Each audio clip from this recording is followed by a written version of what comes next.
Ja, moin meine lieben Freunde und herzlich willkommen. Und ja, das ist ein bisschen mittlerweile mein Spot, wo ich gerne Pause mache, kurz hier unter der Brücke. Und dann das Abfahren ist immer so richtig passig unter der Brücke.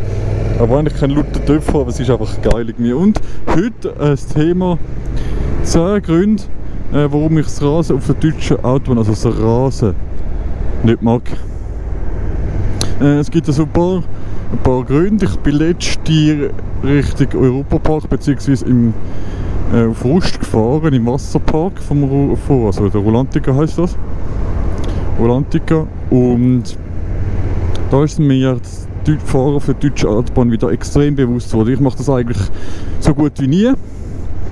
Und genau, also was ich zum Beispiel extrem schlimm finde, es ist immer ein Vollgas geben und ein extremes Bremsen, wenn der eine vorne reinzieht. Und ich muss ganz ehrlich sagen, mir kommt dann das Bremsen, jetzt muss ich schnell ein bisschen beschleunigen, mir kommt das Bremsen immer extrem, also die Geschwindigkeit während dem Bremsen immer extrem krass vor. Also wirklich immer, es kommt mir immer extrem krass vor. Darum, ja, ich hasse, also das Fahren selber, wenn man konstant fahren kann, vielleicht noch gehen. Dann kann jederzeit jemand von rechts, links überziehen, zu dir reinziehen. Also du fährst irgendwie, sagen wir mal, du fährst 180 oder vielleicht auch über 200, keine Ahnung wie schnell. Und dann kann der auf einmal einen so reinziehen, weil der selber überholen. Aber du fährst so verdammt schnell, dass das in einer kürzesten Zeit kann einer dir vorne durchziehen. Also wirklich richtig crazy. Richtig crazy. Richtig krass finde ich das. Wie man da muss konzentriert sein. Genauso, je nachdem was du für ein Auto hast, fühlt sich die Geschwindigkeit zum Beispiel bei 200 an wenn du 400 fahren. Es wackelt alles und wenn du nur ein bisschen rechts über oder links über gehst mit dem Lenkrad, nur ein bisschen, dann ist das aber schon brutal. Schon brutal, wie man schon übergeht, wie man halt die brutale Geschwindigkeit hat. Also man muss eine brutale Konzentration haben. Höchstens vielleicht bei neueren Autos oder vielleicht auch bei alten Autos, wo das schon können, so eine Geschwindigkeit, also das Lenkrad wird auf Geschwindigkeit reagiert. Das heißt, beim Parkieren ist das Lenkrad brutal leicht. Du kannst mit einem kleinen Finger parkieren. Und wenn du schneller fährst, dann wird es immer strenger, das Lenkrad zum Lenken. Also eben, nicht dass man dann sich so fest muss konzentrieren muss. Also das finde ich schon krass. Man braucht einfach 200% Konzentration, wenn man so schnell fährt. Das ist brutal. Und ich finde es auch krass, wenn man wirklich so schnell fährt. Man fährt 180 und dann musst du einfach von 180 auf 120 oder auf 100, also von 200 km/h musst du fast auf 100 km/h runterbremsen, blöd gesagt, zum Beispiel, wenn mal etwas wäre. Und ich denke dann immer so, Scheiße, man, jetzt sind aber die Bremsen definitiv kaputt. Oder? Also ich finde auch,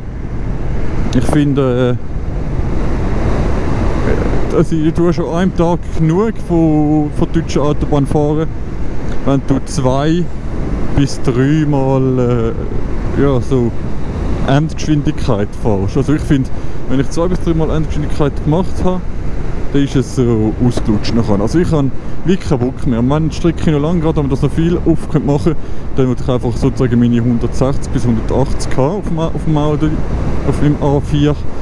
Und das ist dann eigentlich angenehm. Also höchstens 180 ist noch angenehm, finde ich, mit dem, wenn es eine gerade Strecke ist natürlich, wenn es übersichtlich ist und alles.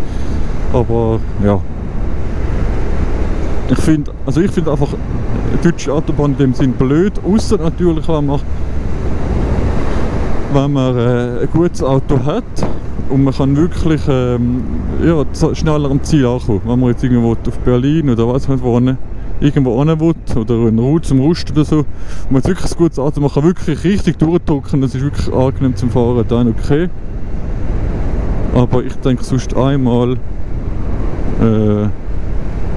drücken, dass man weiß, wie schnell das Auto fährt, was ist die Standgeschwindigkeit von dem Göppel und mehr, ja, finde ich jetzt, Aber eben, ich habe immer kurze Autos gehabt, kleine Autos mit kurzem Radstand, relativ wenig, sage ich jetzt einmal, an Hilfsassistenten oder irgendetwas, dass das Autobahnfahren vielleicht angenehmer macht. Und ich finde, was ich auch einen Minuspunkt finde, ist, in kürzester Zeit kommt man natürlich extrem weit, aber weil man so schnell fährt, verbraucht man auch brutal viel, also in kürzester Zeit brutal viel Benzin. Und das ist das, was mich auch ein bisschen triggert. Also, ja, logisch, man ist weit gekommen, es ist vielleicht schlussendlich das gleiche Ding, der gleiche Gewinn, aber ja. Und ich finde, auch wenn ich so schnell fahre, ich fühle mich immer ein bisschen so wie als Prolet. Wenn da Autos 120, 150 Jahre immer und ich fahre an denen wie ein Kasse, wie ein Affe mit einem Affenzahn vorbei, fühle ich mich selber immer ein bisschen so wie ein Prolet.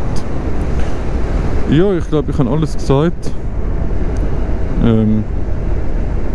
Und ich wünsche euch noch einen ganz schönen Tag. Das nächste Video ist, 2 Gründe, warum ich das Kurven fahre liebe. Das ist gerade so eigentlich vielleicht ein bisschen positives Video als das. Und dann, ja, würde ich sagen, wäre es das gewesen. Bis zum nächsten Mal. Euer Obscuro 94. Ciao miteinander.